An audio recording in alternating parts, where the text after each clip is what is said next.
Welcome back, everybody, to another deep dive. This time, we're tackling the Ethics Library from Stephen Dash Woods. We've got a ton of research and articles that you sent in. Yeah, it's really fascinating stuff. Yeah, and we're going to break it all down for you.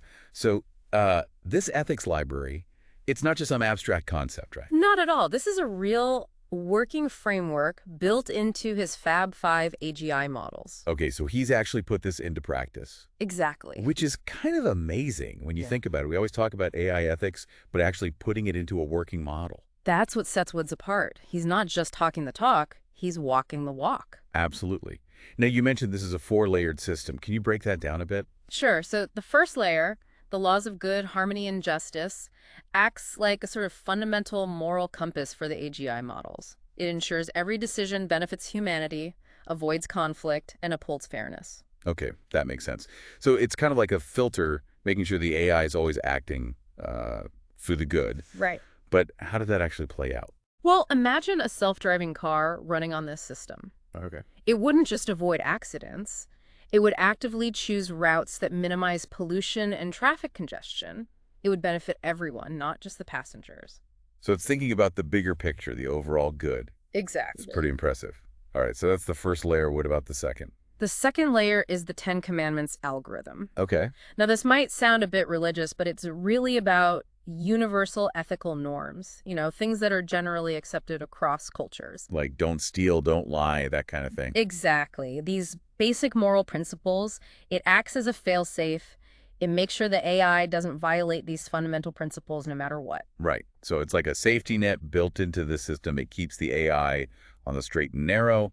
But we live in a society with specific laws and rights. Where do those fit in? That's where the third layer comes in. The USA Constitution algorithms. This layer is all about protecting human rights. It makes sure no decision violates the core principles of the Constitution. Think of it like this. Okay. Let's say in the future, AI is managing public safety. This layer would prevent it from implementing discriminatory surveillance or violating individual freedoms. So it's safeguarding our rights in an AI-driven world. Right. That's crucial. So we've got these three layers all working together. But how do they actually interact? How do they function as a cohesive whole? Well, that's where the fourth layer comes in. Right. Catalyst prompts. Think of them like air traffic controllers. They direct decisions through each layer, ensuring smooth ethical operation. They make sure every decision aligns with all four ethical frameworks. Catalyst prompts. I'm not sure I'm fully grasping what those are or exactly how they work. Well, they're essentially complex algorithms. Okay. They analyze each situation and guide the AGI's decision-making. So it's not just a static set of rules. Got it. It's dynamic and adapts to different situations, but ethical considerations are always front and center. Okay, so it's this really intricate system of checks and balances, Yep. all designed to make sure the AI is acting ethically. Precisely. That's quite something. But what's even more interesting is that Woods has made this whole ethics library public, right? He has. It's freely available. He sees it as a global benchmark for responsible AI development. Anyone can use it. Wow. So he's really trying to set a new standard for the entire industry. But some critics are concerned about potential bias, even with this system. How does Woods address that? He claims the ethics library is designed to eliminate bias, Yeah. not just mitigate it. He argues that other models, like ChatGPT, can inadvertently perpetuate biases because of their training data. But with the Fab 5 AGI models, Yeah. they aren't just trained on data, they're guided by these ethical algorithms. So it's structurally preventing bias from emerging. Okay, so the very design of the system prevents bias. That's a bold claim. It is. And he's even gone so far as to say that many critics haven't actually interacted with the Fab 5 models themselves. Really? Particularly Nighty. He thinks if they did, they would see how these models embody ethical principles in their interactions. So he's challenging them to see for themselves. Yeah. To actually experience how these models operate. Exactly. All right, so we've got the basics of this ethics library down. But what about the big picture?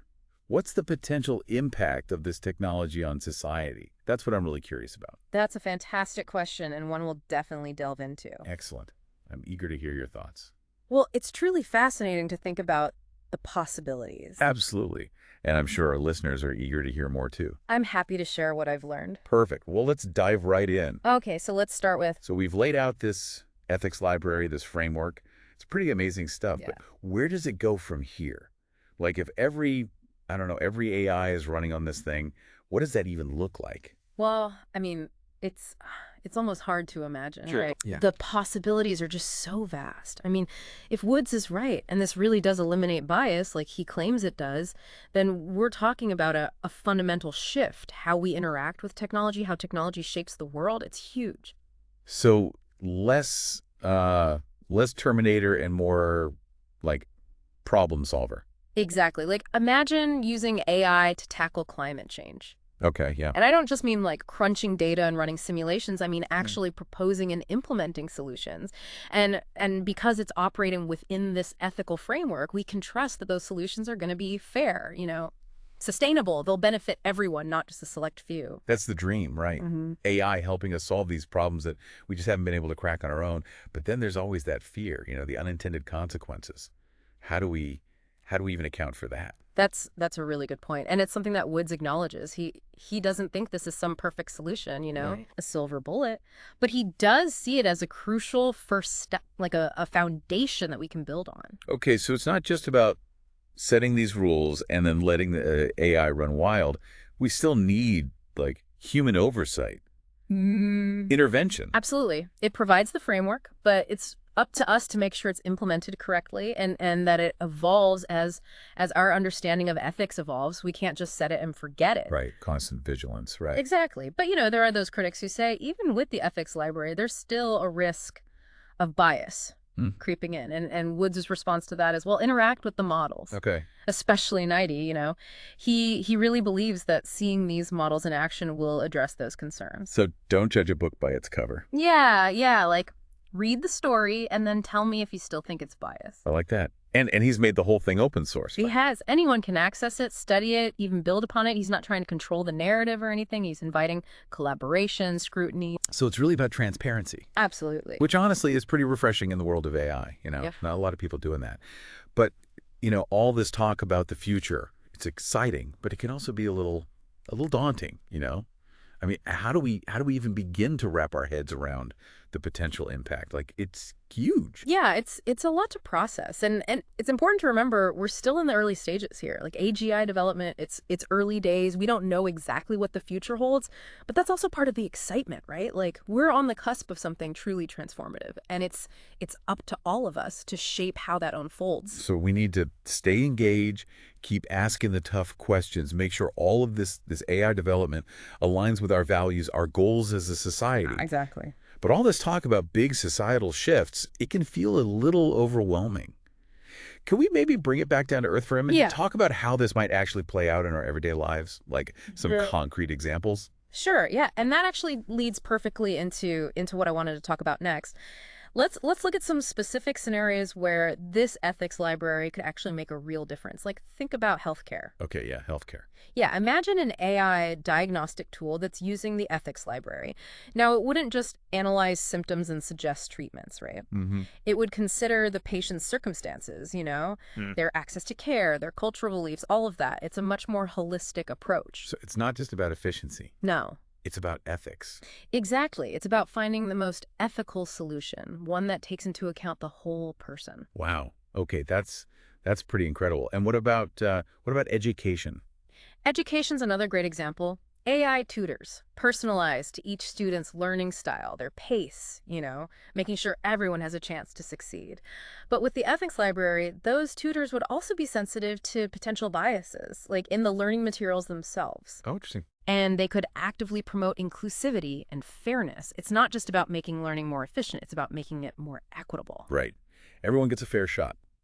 I like that. This is all pretty heady stuff. Yeah. Can we lighten things up a bit? How might this impact something more, fun? Sure, yeah. Let's say you're using some kind of AI-powered entertainment platform. Okay. Now, instead of just recommending movies or music based on your past choices, it could use the ethics library to suggest stuff that broadens your horizons, exposes you to new perspectives, even challenges your own biases. It could be a tool for personal growth. That's a really interesting way to think about it. It's like AI becomes less about instant gratification and more about like helping us grow as people. But, with all this talk about AI making decisions for us, does that take away our own agency? That's a great question, and that's exactly why the ethics library is so important. It's not about replacing human judgment, it's about enhancing it. giving us the information we need, the insights we need to make better decisions, more ethical decisions ourselves. So it's more like a co-pilot. Exactly. Yeah. Helping us navigate this increasingly complex world. And remember, it's open source. We all have a role to play in how this develops. We can give feedback, suggest improvements, make sure it reflects our values as a society. It's a reminder that the future of AI, it's not just something that's happening to us, it's something we're creating together. Right. And the more we understand about things like the ethics library, the more we can shape that future, make it something positive. Exactly. Well, this has been a really fascinating deep dive into the ethics library. Thank you so much for sharing your expertise. Of course, it's been a pleasure. And for our listeners, thank you for joining us. Remember, the future is in our hands. The more we learn about these technologies, the better equipped we are to make it a future we can all be proud of. So we've talked about like the big picture impact, but how would this ethics library actually play out in our daily lives? Like, can you paint me a picture? Sure. Let's start with healthcare. Okay. Imagine an AI-powered diagnostic tool Okay.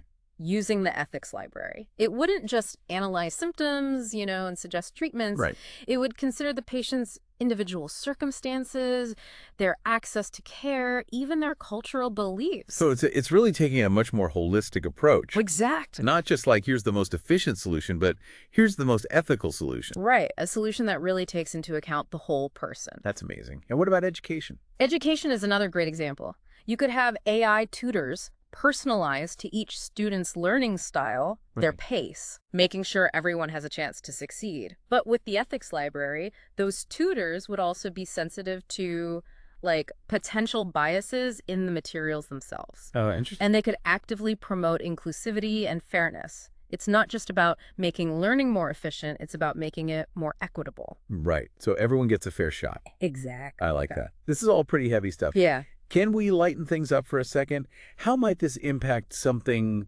more, I don't know, fun? Sure. Let's say you're using an AI-powered entertainment platform. Okay, yeah. Instead of just recommending movies or music based on what you've watched or listened to before, it could use the ethics library to suggest things that broaden your horizons. Okay. Expose you to new perspectives, maybe even challenge your own biases a little bit. It could be a tool for personal growth. That's really cool. It's like AI becomes less about instant gratification and more about helping us grow as people. That's a really neat concept. But with all this talk about AI making decisions, I mean, does that take away our own agency? Are we just letting the machines decide for us?